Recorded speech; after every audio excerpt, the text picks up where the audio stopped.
Santiago, buenas tardes. ¿Qué tal?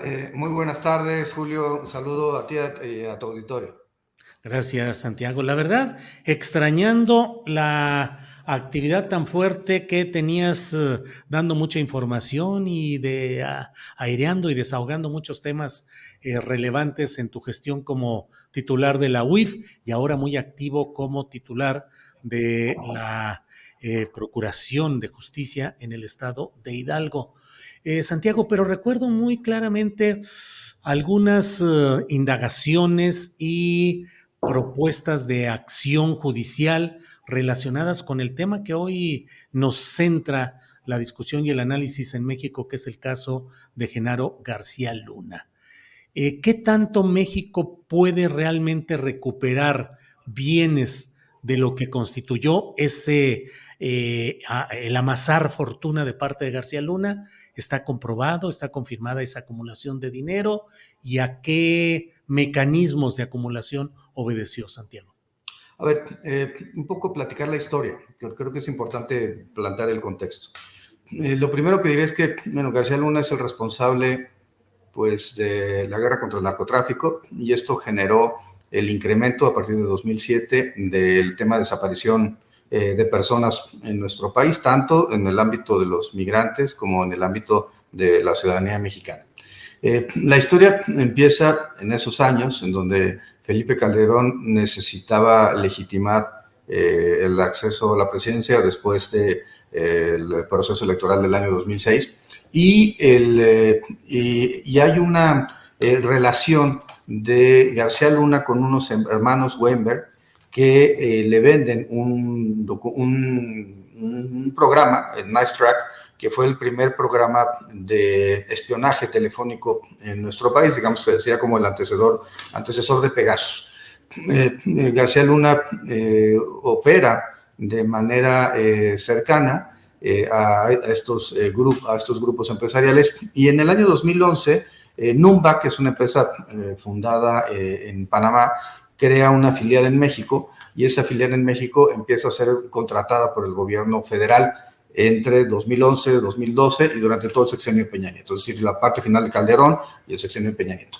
Estamos hablando de unos 2.650 millones de pesos que fueron de contratación gubernamental durante esos años y 77 millones de dólares. Los recursos de Numbac iban, por supuesto, a Tel Aviv, por supuesto, bueno, a Curazao, a Letonia, a Panamá, y de Panamá se iban hacia Estados Unidos para pagar el modo de vida de García Luna. Un inmueble que ocupaba era propiedad de los hermanos Weinberg. Nos da la impresión que en realidad eran ya a ese momento, a esas alturas, los prestanombres, y porque las personas que tenían eran los apoderados legales de la empresa Numbac eran personas que habían trabajado con García Luna, incluida su secretaria particular, de forma muy cercana. Al final, él también crea otra empresa, GLAC, sería García Luna.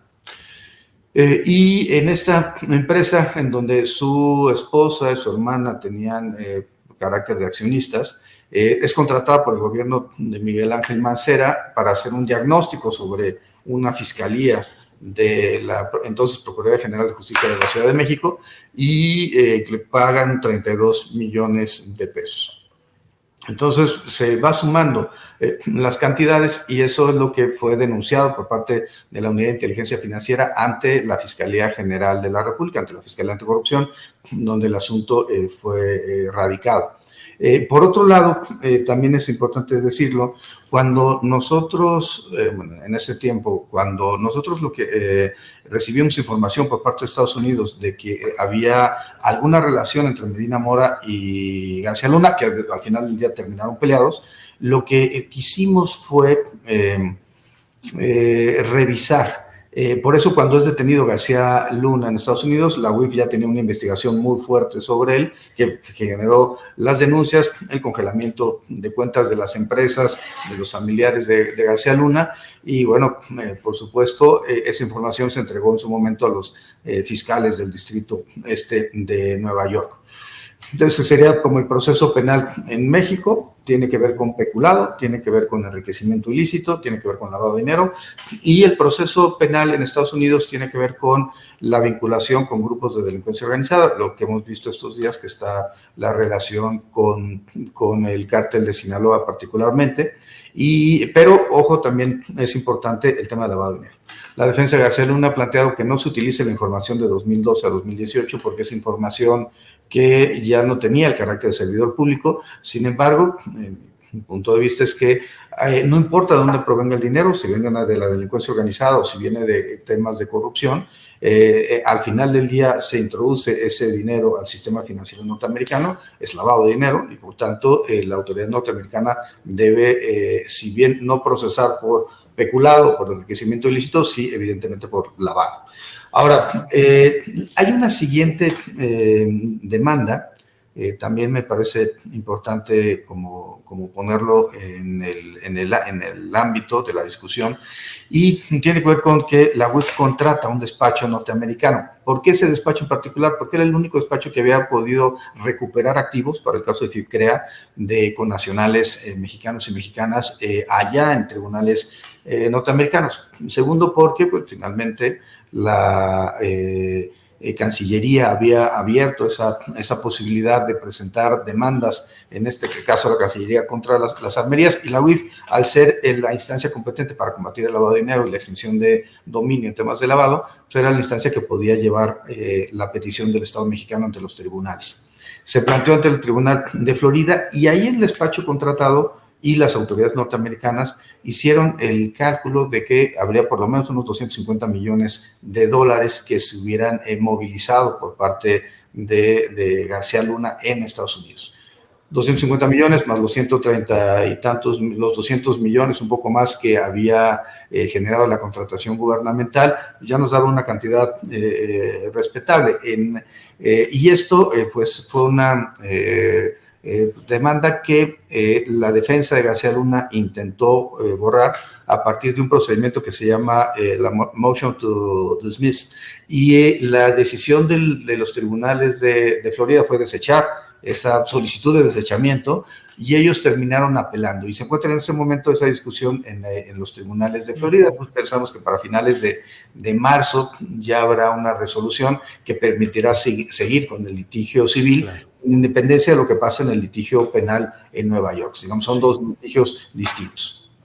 Santiago, de lo que habrás leído, escuchado, lo que las crónicas de muchos periodistas que están reportando lo que pasa en la Corte de Nueva York, ¿hay algo novedoso, algo que no tenías tú visto, que no tenías visualizado y que te llame mucho la atención? Bueno, a ver, un tema importante es la declaración de Beitia respecto a los recursos que se le eran entregados a García Luna por parte de la delincuencia organizada. Y es también muy interesante porque lo que vimos durante esos años, pues es fortalecimiento del cártel de Sinaloa por un lado, y también, previamente, durante los sexenios de Vicente Fox, el surgimiento de los Zetas, como una escisión del cártel del Golfo.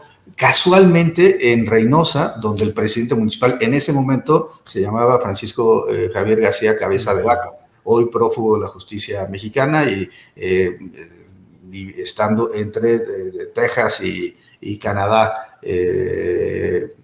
digamos, para sustraerse de la acción de la justicia mexicana.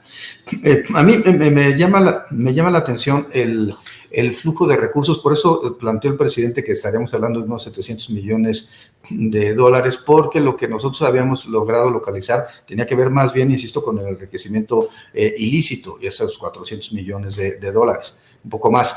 Pero el recurso proveniente de la delincuencia organizada pues también parece ser que fue, digamos, el modus operandi de García Luna. Es terrible porque al final lo que él generó fue una dinámica, la lucha contra el narcotráfico, que hoy tiene a Tamaulipas con 13,000 personas desaparecidas, tiene a Coahuila viviendo inclusive en días de angustia con las masacres en ese estado. Hay cerca de 11,000 restos humanos que tienen que identificarse todavía en Coahuila. Tenemos el tema de la guerra en Ciudad Juárez, y todos estos hechos son producto de una política errónea de combate a la delincuencia organizada.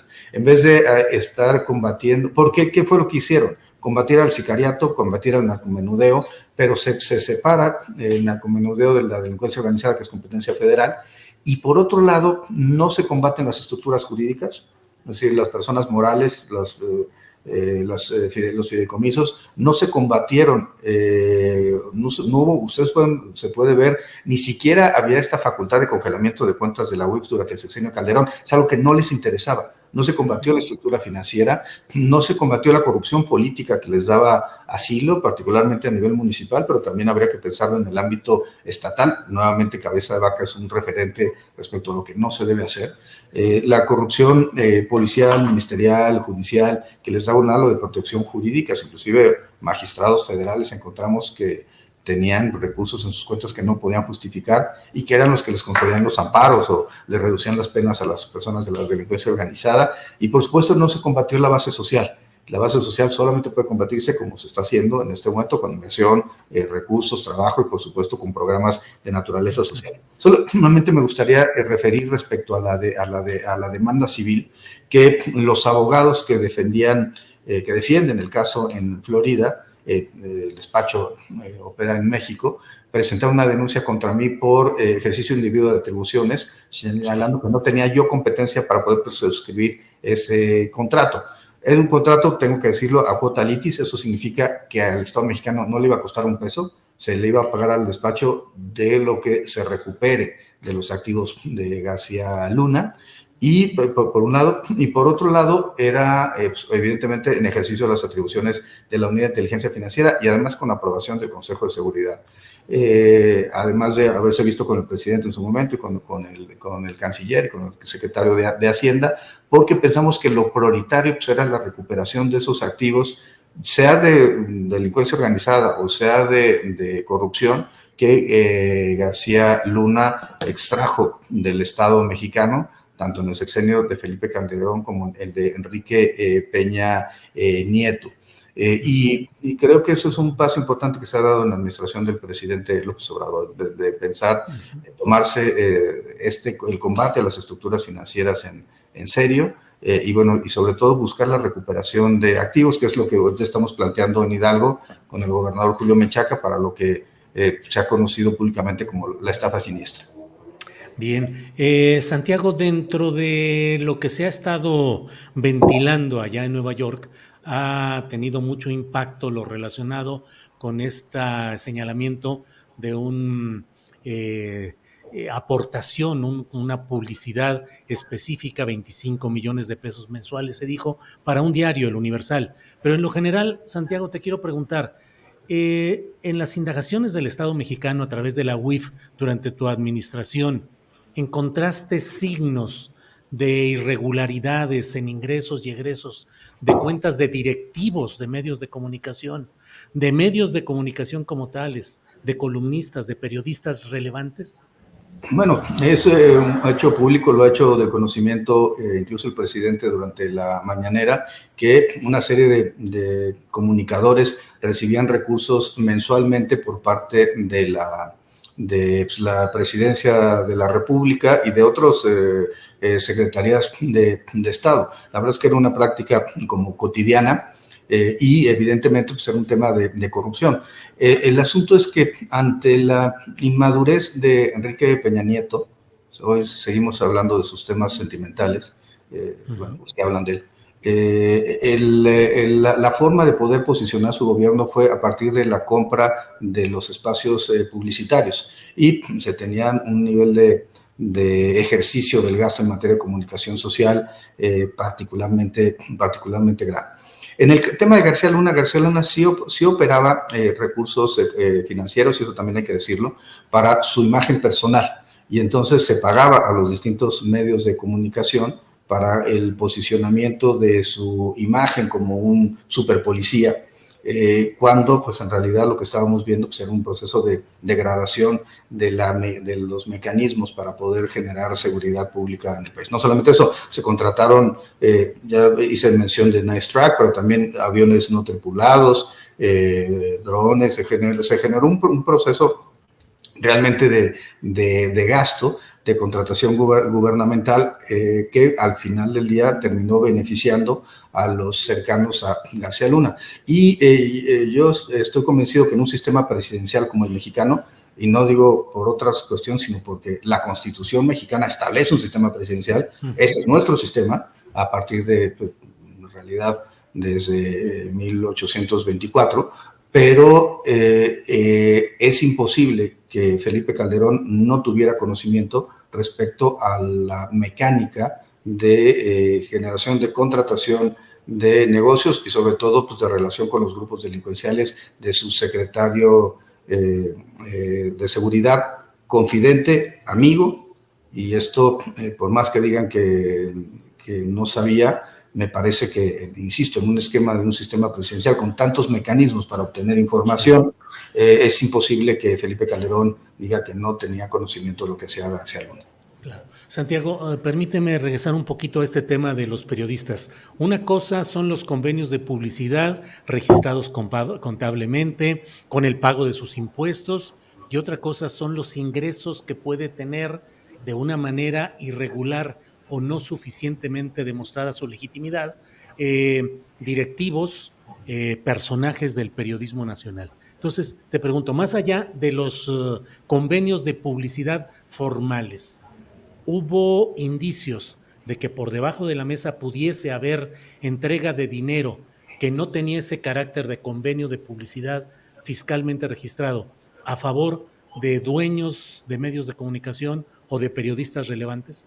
No, sí, y hay inclusive casos de personas familiares de los propios medios de comunicación, que nosotros veíamos los pagos que se han recibido, sobre todo, insisto, en el sexenio de Enrique Peña Nieto, que fue el ámbito en el que nosotros estuvimos haciendo la investigación. Honestamente, no quisimos hacer una revisión de todos los medios de comunicación porque se iba a tomar como si fuera un ataque a la libertad de expresión por parte del presidente López Obrador, cuando él había planteado que había que proteger la libertad de expresión y que era importante que hubiera un debate público y fuerte en los mismos términos que se vivió durante el maderismo. Inclusive el presidente López Obrador utilizaba ese símil de la época del maderismo, donde los medios fueron pues, particularmente mordaces y crueles, inclusive con la figura del presidente Madero.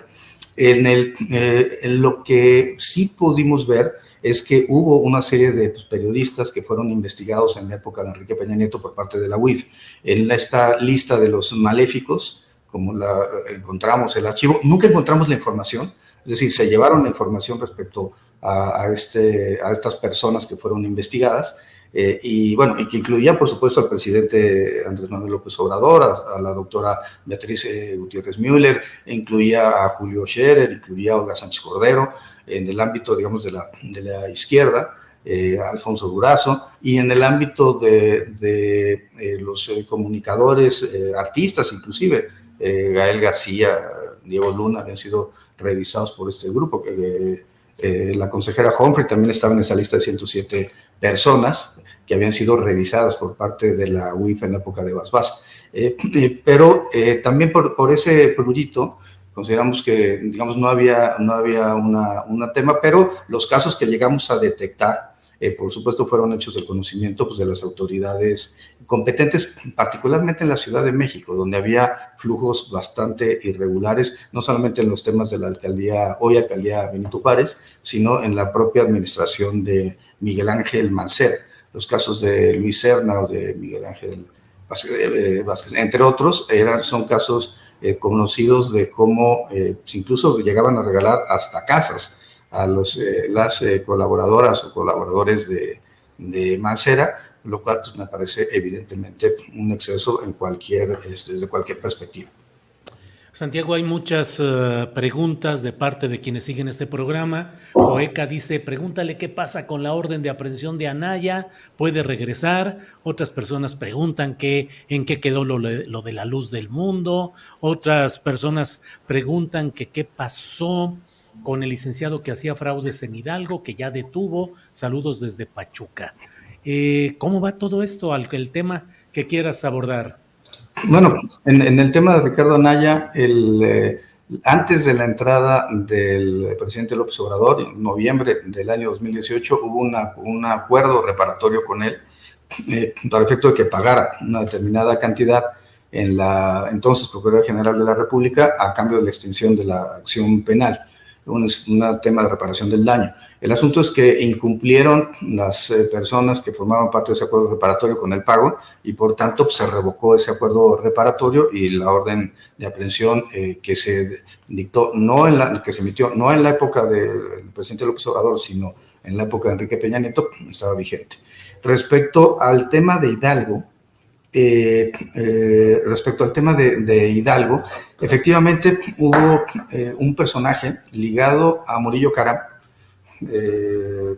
que se dedicó a defraudar a las personas. Tenemos un caso de 114 millones, tenemos otro caso de 39 millones, tenemos otro caso de 24 millones, otro caso de 7 millones, en donde terminaban a partir de que la falsificación de documentos falsificaba sentencias del Poder Judicial de la Federación, del Poder Judicial local, documentos del SAT, documentos de la UIF, y se los entregaba a sus clientes diciendo que ya había acabado con el asunto, y por eso les exigía determinados pagos, incluso garantías o contragarantías.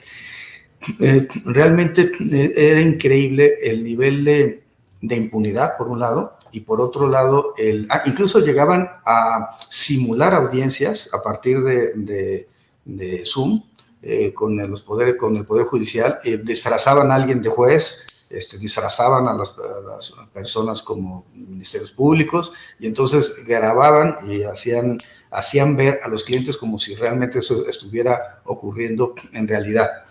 La persona ya está vinculada a proceso por 2 de los primeros casos, tenemos 9 en total. Está con prisión preventiva justificada y bueno, la verdad es que es un tema de impunidad.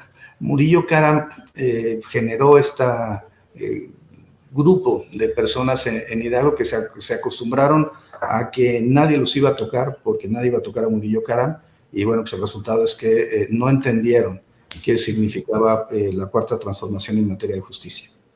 Santiago, te agradezco mucho la posibilidad de platicar sobre todos estos temas. Estaremos atentos a lo que suceda. En muchos otros, estás en un estado donde las complicidades y las historias creo que son bastante complicadas. Estuviste en lo nacional, pero ahora en este estado creo que es un microcosmos igualmente complicado y difícil. Yo te agradezco la oportunidad de platicar a reserva de lo que desees agregar. No, al contrario, muchísimas gracias por la oportunidad y estemos en contacto. Gracias, Santiago. Hasta pronto. Gracias. Bueno.